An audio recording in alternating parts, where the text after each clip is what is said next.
coagulation drug.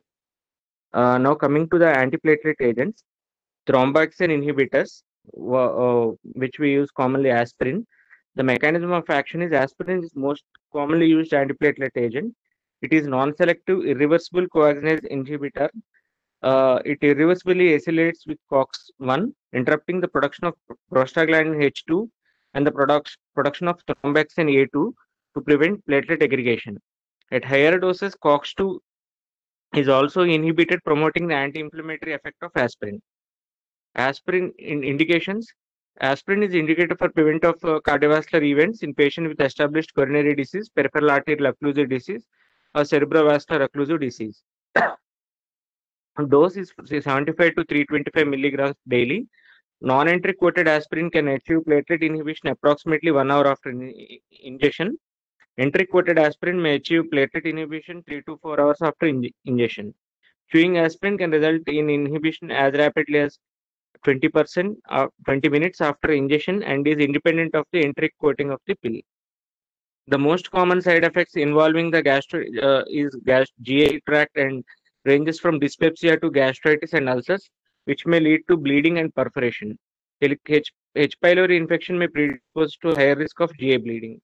The risk of bleeding is estimated to be 1% and 3% per year and increases with the addition of other antiplatelet agents or anticoagulants. Allergy to aspirin phenomena. Bronchospasm can occur in patients allergic to aspirin, and this stands as a contraindication to aspirin administration. Allergy to aspirin may be more common in patients with asthma, urticaria, nasal polyps. Perioperative management. Aspirin is generally discontinued 7 to 10 days before surgery in those at moderate to high risk of bleeding and low estimated risk for cardiovascular events while off the medication. Otherwise, aspirin can be continued perioperatively in patients undergoing diagnostic or therapeutic interventions at low risk of bleeding. In patients undergoing vascular surgery, aspirin can be safely continued in the perioperative period. Now, coming to the clopidogrel. Clopidogrel is a mechanism of action. Clopidogrel is a prodrug that is activated by the hepatic cytochrome 450 enzyme systemically.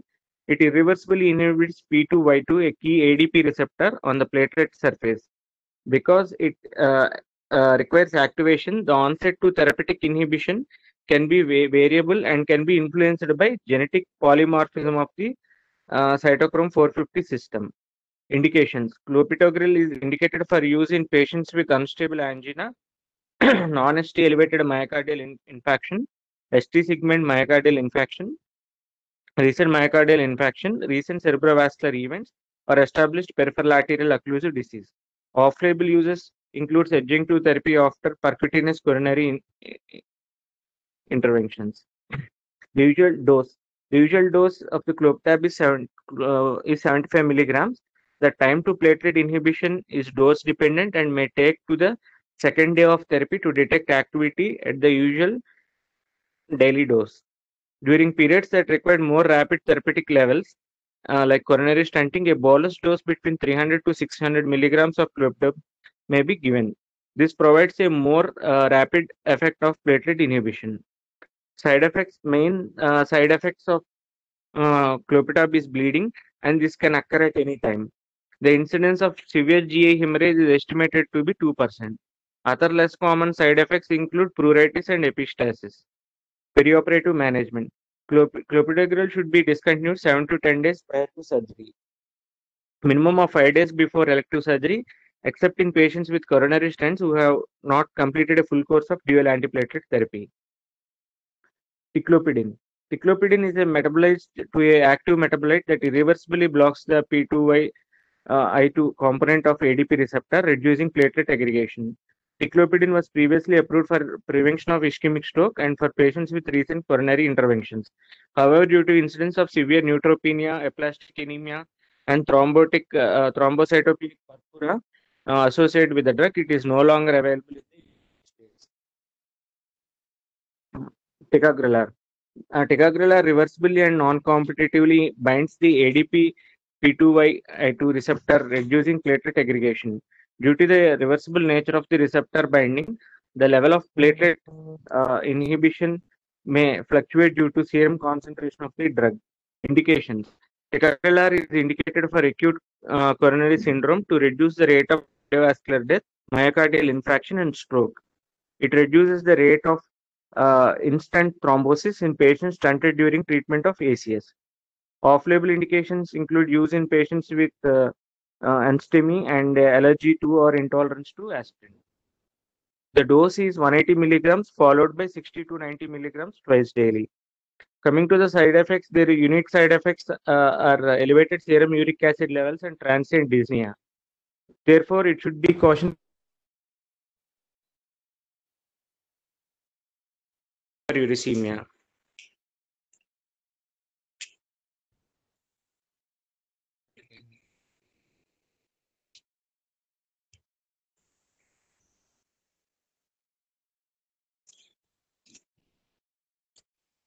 Now, coming to the drug prasugrel, mechanism of action. Prasugrel is a prodrug that is activated by cytochrome P450 enzyme system. Its active metabolite irreversibly blocks the P2Y2 component of ADP receptor on the platelet surface, reducing platelet activation and aggregation. Indications and dose. Prasugrel is indicated for ACS managed with PCI or as an alternative for those patients intolerant to aspirin. It is contraindicated for use in patients with history of transient ischemic attacks or stroke. Patients are usually started with a loading dose of 60 milligrams followed by maintenance dose of 10 milligrams daily. For patients weighing less than 60 kilograms, the daily dose is typically 5 milligrams per daily. Side effects, the major adverse effects is bleeding, and other side effects uh,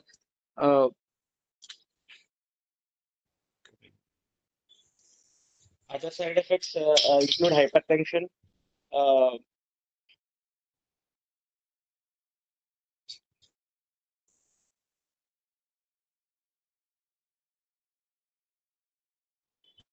other side effects are hypertension,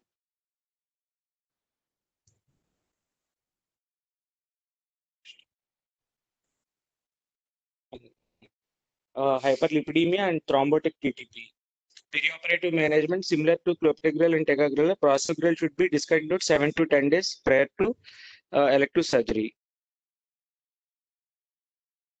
Now coming to the cangrelor. Cangrelor is a mechanism of it reversibly binds to P2Y2 I2 receptor of to block ADP induced platelet activation and aggregation. Indications and dosage. It is used during coronary intervention to reduce the risk of periprocedural myocardial infarction and stent thrombosis in patients who are not previously taking another P2A2 inhibitors.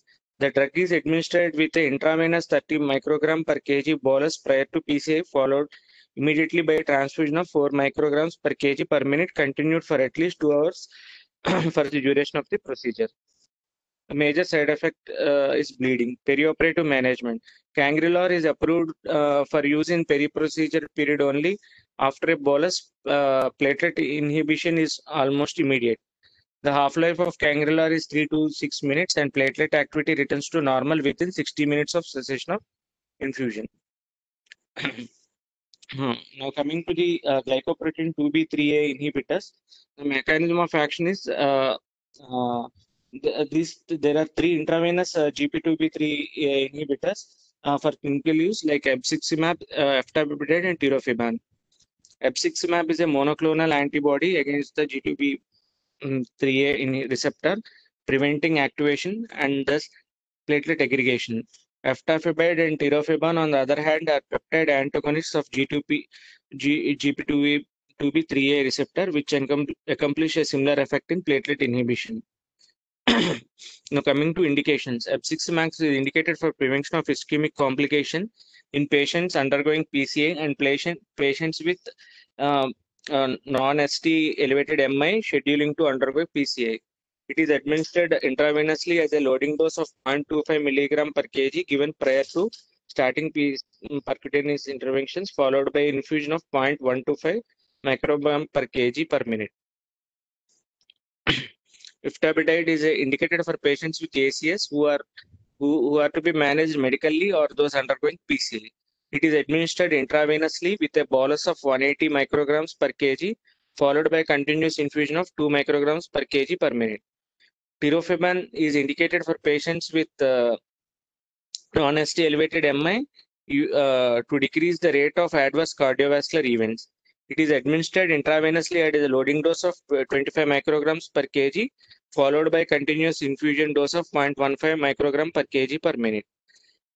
Coming to the side effects, the main adverse effect with these drugs is bleeding, especially when these drugs are combined with other antiplatelet agents or anticoagulations. Other side effects like nausea, hypotension, and chest pain are common. Iftaferbide is associated with hypotension, and tirofiban has been associated with uh, uh, coronary artery disease and coronary artery dissection. All the GP2B3 modulators are associated with thrombocytopenia. Coming to the perioperative management, Pepsix-Max provides inhibition of platelet aggregation greater than 80% at 10 minutes after administration. It has a plasma half-life of 30 minutes. However, the dissociation half-life from receptor can take up to 4 hours. Consequently, the infusion should be stopped at least 12 hours prior to surgery. Eftaferbide achieves more than 80% inhibition of platelet aggregation within 5 minutes after bolus dose and has a half-life of 2.5 hours. It should be stopped 2 to 4 hours prior to elective surgery. Tirofiban achieves inhibition of platelet aggregation greater than 90% within 10 minutes and has a half-life of 2 hours. It should be stopped 2 to 4 hours prior to elective surgery. Coming to the phosphodiesterase inhibitors, dipyrimidine. The mechanism of action is dipyrimidine inhibits the activity of adenosine deaminase and phosphodiesterase to increase the concentration of adenosine and cyclic adenosine monophosphate, which promotes vasodilatation and inhibits platelet aggregation. At baseline, dipyrimidine alone is a relative weak antiplatelet agent. A combination medication of dipyrimidine and aspirin has been used for prophylaxis against stroke. Coming to the indications, it is indicated as a pharmacological agent for cardiac stress testing. The combination drug is indicated for stroke prevention. Dipyrimidine alone cannot be administered oral or intravenously.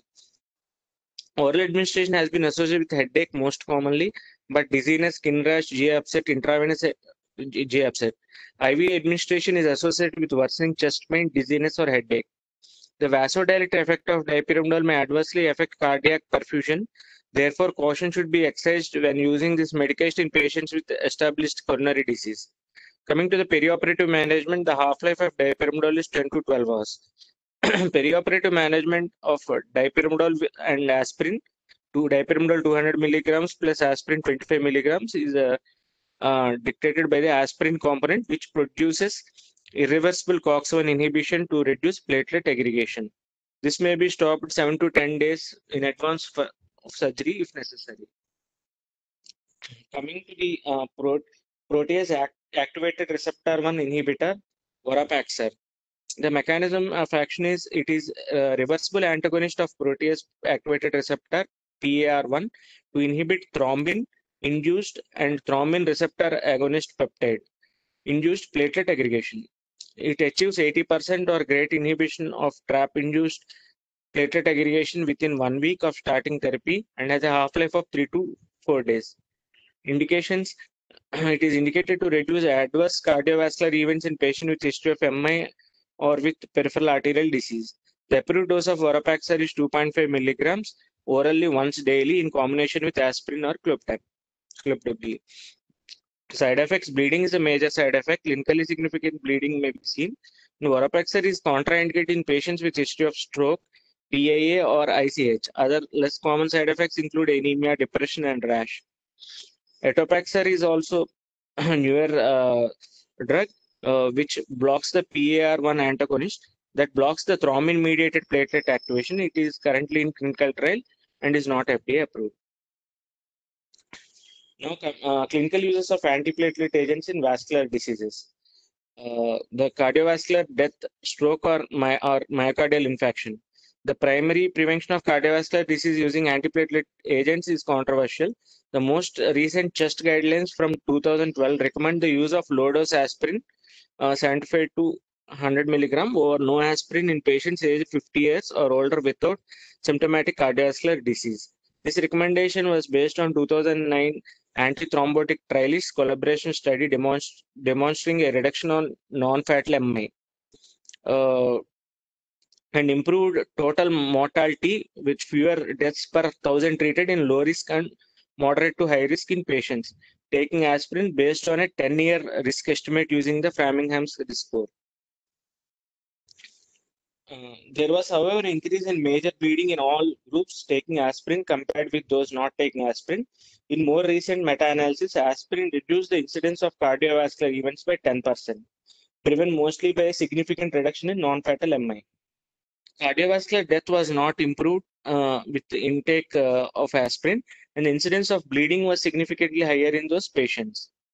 Secondary prevention of adverse cardiovascular events in patients who have survived in occlusive episode is well validated.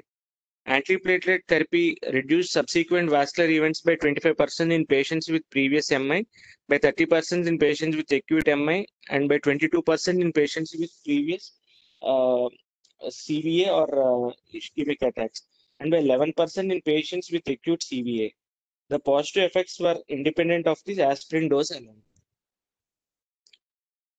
The Capri trial compared clopidogrel to aspirin in 19,185 patients with recent stroke, MI, or symptomatic peripheral arterial disease. The study found that patients treated with clopidogrel has an annual 5.32% risk of stroke, MI, or death compared with 5.83% in patients treated with aspirin. It should be noted that there is some evidence that the sudden discontinuation of aspirin therapy may be associated with increased risk of thrombotic events, especially within first 5 to 7 days. These include ACS, stent-associated thrombosis, acute MI, ischemic strokes, and limb ischemia. Although further study is needed, it appears that aspirin withdrawal may be associated with prothrombotic strain. Now, in indications in peripheral arterial disease, relative to the amount of evidence regarding cardiovascular death, stroke, or MI in patients taking antiplatelet agents, the literature on impact of antiplatelet agents on natural history of peripheral arterial disease is not as clear or robust. The recent TRAP2 trial assessing Vorapaxar for the secondary prevention of ischemic events enrolled patients with stable atherosclerotic disease, including recent MI, CVA, or symptomatic peripheral arterial disease. The patients with symptomatic peripheral arterial disease were studied separately regarding specific limb efficacy endpoints, including acute limb ischemia, the need for peripheral revascularization, or hospitalization for any vascular cause of ischemic nature. Dual antiplatelet therapy generally refers to a combination of aspirin. Now, regarding the perioperative management with dual antiplatelet therapy, generally refers to a combination of aspirin and P2Y2 inhibitor, such as clopidogrel. Patients with a coronary artery disease and history of MI are to be increased risk of recurrent infections as a result, in part, of enhanced platelet activation. Aspirin alone suppresses only one pathway of platelet activation. Dual antiplatelet therapy suppresses more than aspirin alone and has been shown to improve cardiovascular endpoints in patients with coronary artery disease. The coronary artery stenting is done with either bare metal stent or drug-eluting stents. In 2014, American Heart Association guidelines recommend that dual antiplatelet therapy in all patients with bare metal coronary stents for at least 30 days after implantation. Discontinuing therapy before 30 days is associated with increased risk of stent thrombosis, adverse cardiovascular events, and mortality. Thus, the timing of procedure should be taken this risk into account. Electro procedure should be delayed until after the first 30 days after bare metal stent implantation. It is the chart showing this thing. The main guidelines for dual drug-eluting stents recommend therapy for 12 months. This recommendation was formed from the evidence of stent thrombosis within the first 3 to 6 months in the first generation of drug-eluting stents. More recent studies on the newer generation of drug-eluting stents have shown that they are associated with lower risk of stent thrombosis. A 2016 update on AHA ACC guidelines recommends that elective surgery should be delayed for 3 months in patients treated with newer generation drug-eluting stents. For patients treated with greater than 3 months of therapy, Dual antiplatelet therapy may be discontinued from this procedure if necessary, however, with slight increased risk of thrombosis within 3 to 6 months time frame. After 6 months, dual antiplatelet therapy is safe to discontinue from procedures. Now coming to the parenteral anticoagulants. Most commonly, anticoagulation with the heparin. Heparin acts as a anticoagulant by activating antithrombin and accelerating the rate at which antithrombin inhibiting clotting enzymes, particularly thrombin and factor 10A. Antithrombin, the obligatory plasma cofactor for heparin, is a member of serine protein inhibitor superfamily. Antithrombin acts as a suicide substrate for its target enzymes. It is usually administered subcutaneously when given for prophylaxis and by continuous intravenous infusion when used for therapeutic purposes.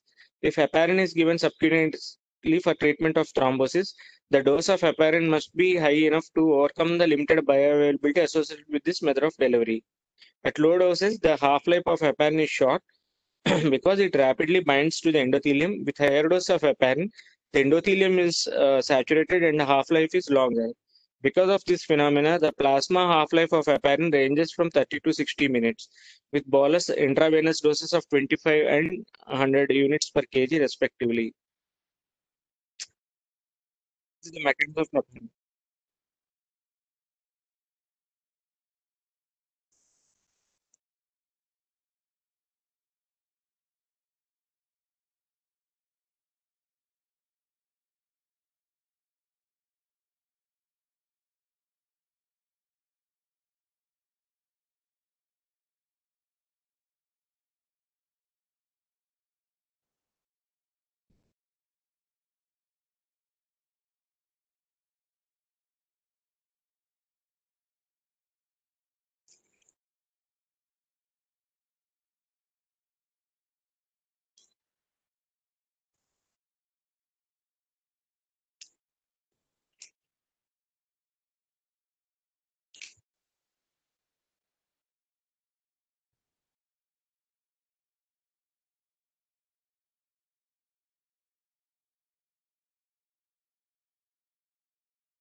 Now coming to the dosing of heparin.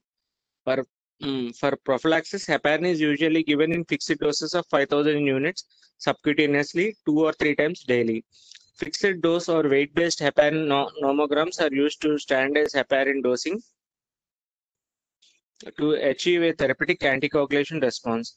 After an intravenous heparin bolus of 5,000 units or 70 units per kg, a heparin infusion rate of 12 to 15 units per kg per hour usually is administered. Adjusted heparin nomograms for patients with VTE use an initial bolus of 5,000 units or 80 units per kg, followed by infusion of 18 units per kg per hour.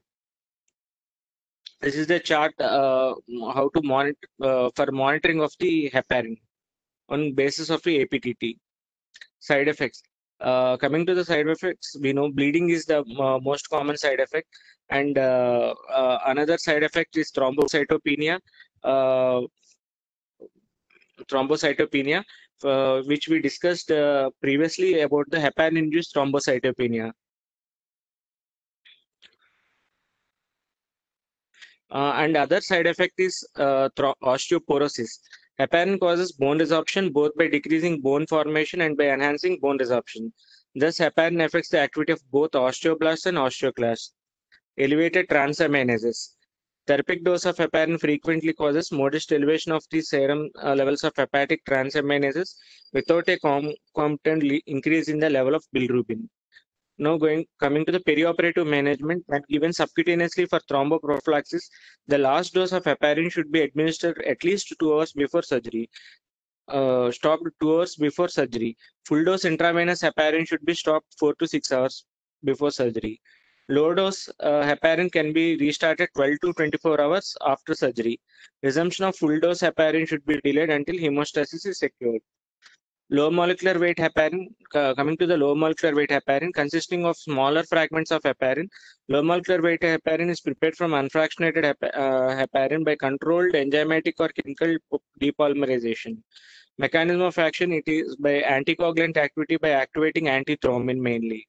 With a mean molecular weight of 5,000, which corresponds to about 17 saccharide units, at least half of the pentasaccharide containing chains of low molecular weight heparin are too short to bridge thrombin to antithrombin.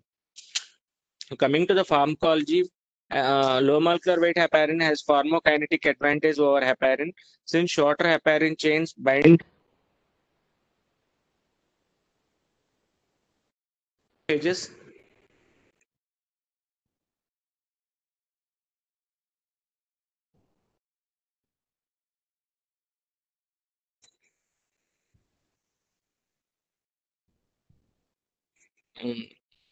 Macrophages and heparin binding plasma protein.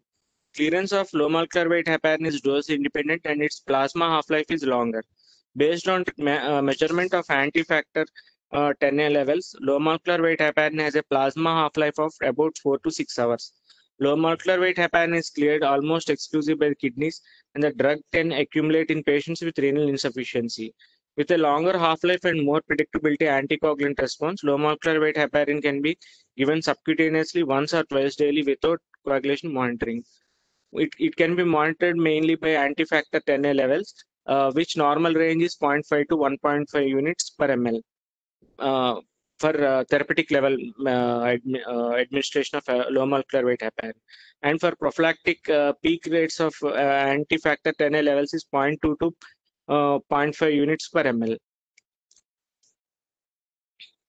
Dosing for prophylaxis, once daily subcutaneous dose of 4,000 to 5,000 units are often used, whereas doses of 2,000 5,000 to 3,000 units are given when the drug is administered twice daily. For treatment of VTE, a dose of 150 to 200 units per kg is given if the drug is administered once daily. If twice daily regimen is employed, a dose of 100 units per kg is given. In patients with unstable angina, low molecular weight heparin is given subcutaneously on a twice daily basis at a dose of 100 to 120 units per kg. Coming bleeding is a major complication of low molecular weight heparin, and there is chances of hit and osteoporosis are also there, but less common compared to the unfractionated heparin. Protamine sulfate can be used as an antidote for low molecular weight heparin. It incompletely neutralizes the anticoagulant activity of low molecular weight heparin because protamine sulfate binds only to the longer chains. And coming to the thrombocytopenia, heat is also known side effect, but has a lesser compared to the regular heparin. Perioperative management, when used in prophylactic doses, the last dose of low molecular weight heparin should be given at least 12 hours before surgery. With treatment doses of low molecular weight heparin, the drug should be held for 24 hours before surgery. Thromboprophylaxis with low molecular weight heparin can be started 12 to 24 hours after surgery. If started 12 hours after major surgery, a half dose can be given provided with hemostasis that has been secured. Resumption of full dose low molecular weight heparin should be delayed for 2 to 3 days. Coming to fondaparinux, a synthetic analog of antithrombotic binding pentasaccharide sequence, it binds only to antithrombin and is too short to bridge thrombin to antithrombin. Consequently, fondaparinux catalyzes factor 10A inhibition by antithrombin and does not enhance the rate of thrombin inhibition. Pharmacology. Fondaparinux exhibits complete bioavailability after subcutaneous injections with no binding to endothelial cells or plasma proteins. The clearance of fondaparinux is dose independent and its plasma half-life is 17 hours. The drug is given subcutaneously once daily. Because fondaparinux is cleared unchanged by the kidneys, it is contraindicated in patients with creatinine clearance less than 30 ml per minute, and it should be used with caution with dose of clearance less than 50 ml per minute. The drug is dosing. The drug is given at a dose of 2.5 milligram once daily for prevention of VTE. The initial treatment of established VTE, fondaparinux, is given at a dose of 7.5 milligram once daily. The dose can be reduced to 5 milligrams once daily for those weighing less than 50 kg and increased to 10 milligram once daily for those over 100 kg. Coming to the side effects, it is rare with fondaparinux. In contrast to LMWH, there is no cross-reactivity of fondaparinux with HIT antibodies. The major side effects of fondaparinux is bleeding. There is no antidote for fondaparinux. Coming to the perioperative management, when used in prophylaxis or treatment doses, the last dose of fondaparinux should be given at least 36 hours before major surgery. This is a comparative table showing between the heparin, low molecular weight, and fondaparinux. Fondaparinux is a synthetic analog with less low molecular weight. Heparin and low molecular weight targets the 10A and 2A, but whereas fondaparinux only targets 10A, inhibits the 10A. Bioavailability is 100% with fondaparinux, and half-life is more with fondaparinux. It is 17 hours when compared to heparin and low molecular weight heparin. When compared with 3, there is no renal excretion with heparin, so it has an advantage in those situations. And the antidote, we have protamine sulfate is acts completely for heparin. It acts partial for low molecular weight heparin, and then for fondaparinux it won't act. Coming to the heat, there is less chances with fondaparinux. Now, coming to the parenteral direct thrombin inhibitors, direct thrombin inhibitors do not require a plasma cofactor. Instead, these agents bind directly to thrombin and block its interaction with its substrates. Lepiridine and desiridine. Lepiridine and desiridine are bivalent direct thrombin inhibitors that interact with both the active sites and exosite 1, the substrate binding site on thrombin. Lepiridine has a plasma half-life of 30 minutes after intravenous infusion and is cleared by the kidneys. Desiridine is given subcutaneously at a dose of 15 milligrams twice daily. The dose is reduced in patients with creatinine clearance less than 60 ml per minute. It does not usually require anticoagulant monitoring. Lepiridine is monitored using APTT, and the dose is adjusted to maintain APTT 1.5 to 2.5 times the control. Coming to the argatroban, univalent inhibitor that targets the active site of thrombin, argatroban is metabolized in the liver. This drug must be used with caution in patients with hepatic insufficiency. It is not cleared via the kidneys, so this drug is safer than lipiridine for HIT patients with renal insufficiency. Argatroban is administered by continuous intravenous infusion and has a plasma half-life of 45 minutes. The APTT is used as a monitor for its anticoagulant effect, and the dose is to achieve APTT 1.5 to 3 times the baseline value, but not to exceed 100 seconds. Now, coming to the new class of oral anticoagulants, there are new class of oral anticoagulants and which are non-vitamin K antagonistic oral anticoagulants, and which are called as NOACs, which includes dabigatran, it inhibits thrombin, and rivaroxaban, apixaban, and diroxaban, which inhibit the factor 10A. The NOACs are now replacing warfarin for many indications. Now, coming to the warfarin, a vitamin-soluble vitamin K initially developed as a rodenticide, warfarin is coumarin derivative, most often prescribed drug. Now, coming to the mechanism of action of the warfarin, all the vitamin K dependent clotting factors possess glutamic acid residues on the N-terminal. Mainly, it blocks the gamma carboxylation process, is catalyzed by vitamin K dependent carboxylase. Thus, vitamin K from the diet is reduced to vitamin K hydroxylase by vitamin K reductase. It blocks the vitamin K hydroxyquinone is oxidized to vitamin K epoxide, which is reduced to vitamin K by vitamin K epoxide reductase. So it ultimately results in synthesis anticoagulation because of gamma carboxylated proteins have reduced or absent biological activity by blocking the gamma carboxylation process.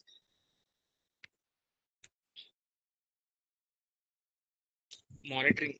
Warfarin therapy is most often monitored using the prothrombin time, a test that is sensitive to reduction in the levels of prothrombin factor 7 and factor 10.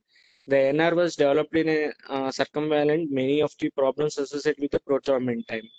Warfarin is administered in doses to target INR of 2 to 3, an exception with patients with mechanical heart valves in mitral position, in which case a target INR of 2.5 to 3.5 is recommended. Coming to the dosing, warfarin is usually started at a dose of 5 to 10 milligram. Um, the dose is then titrated to achieve the designed target INR. With high risk patients of thrombosis, it is concomitantly started with rapidly acting parental anticoagulant like heparin, low molecular weight heparin, or fondaparinux. Now, coming to the side effects, bleeding is the most common side effects, and we have to take care and some specific side effects like skin necrosis we see with the warfarin, and it is in pregnancy also it causes the placenta and causes the fetal abnormalities. So we have to take care precautions in pregnancy. Special problems mainly patients treated with the lupus anticoagulants or those who needs urgent or elective surgery present with special challenges. INR of 2 to 3 is as effective as higher intensity treatment and produces less bleeding. Now coming to the direct oral anticoagulants, they include dabigatran, which inhibits thrombin, and rivaroxaban, apixaban, and edaxaban, which inhibit factor 10A. The mechanism of action is DOACs are small molecules that bind reversibly to the active site of the target enzymes. The DOACs were compared with the warfarin for stroke prevention in patients with non-valvular atrial fibrillation in 4 randomized trials. Uh, Compared with warfarin, the higher dose of DOAC significantly reduced stroke or systemic embolization. The DOACs reduced intracranial hemorrhage by 52% compared with the warfarin. Based on these findings, DOACs are licensed as alternate to warfarin for stroke prevention in non-valvular atrial fibrillation, which is defined as atrial fibrillation that occurs in patients without mechanical heart valves or severe rheumatic valvular disease, particularly mitral stenosis or regurgitation. These drugs are mainly used for stroke prevention also.